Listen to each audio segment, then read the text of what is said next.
Hey y'all, it's Monday morning, July 14th, and we welcome you to another edition of This Week at AMG. We are very happy to have you with us once again, and we are excited to be able to share with you some of the things that are happening around the world because of people like you that God is using to touch lives. We are continuing our discussion of Christmas in July. Last week we started to talk about bundles of love and learn more about that ministry. And this week we'll continue our discussion and give you some more information about bundles of love.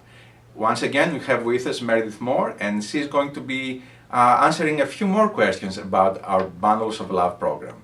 Meredith, how much does a bundle of love cost? Well, each bundle of love costs $20 to provide something both needful and enjoyable for all of the recipients of the bundles of love. Now, who is everybody that gets a bundle of love? If I give $20, who will get one? A lot of people actually think that bundles of love are just for the sponsored children in the program, and while that is true, we also include all of our sponsored national workers as well as leprosy victims in India's home Valley of Love. They provide bundles of love to them as well. So that's a lot of people that are receiving one. That's true. And through all of that, everybody gets to get something they need, and also they hear about the gospel. That's true. That is very exciting. Of course, it is July, so it's not Christmas. So why are we talking about bundles of love in July?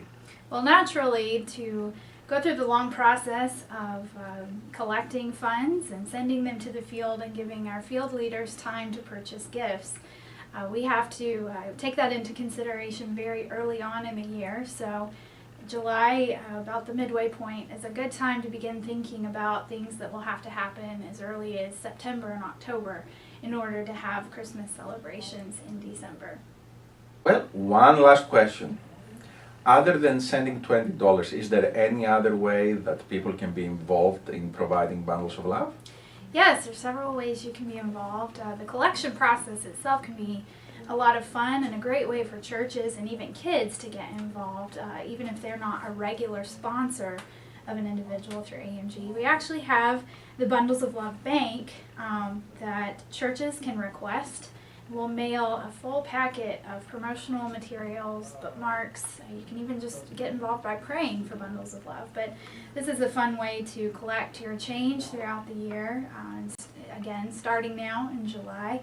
And $20 accumulates rather quickly, faster than a lot of people think. So that's one way to get involved. And another way, we do have short-term trips that travel to the various countries that we distribute gifts in, and there's nothing more fun than standing in line for 100 hugs. So it's a great way to get involved in the missions aspect as well. Thank you. As you can see, there are many ways that you can be involved in Bundles of Love, whether you provide the funds to make it possible for a little boy or girl to receive that precious gift, or whether you want to experience personally the joy of going to a sender and distributing bundles of love yourself. There are opportunities to partner with us. So most of all, please be praying for this need and ask God how you can participate and come alongside. It is a very small gift that for that child means so much, or for that national worker or leprosy sufferer, it means so much. It makes God's love real to them, and it means so much. It's something they will remember for the rest of the year. Well, that's it for this week. We thank you for joining us, and we hope to see you next week at This Week at AMG.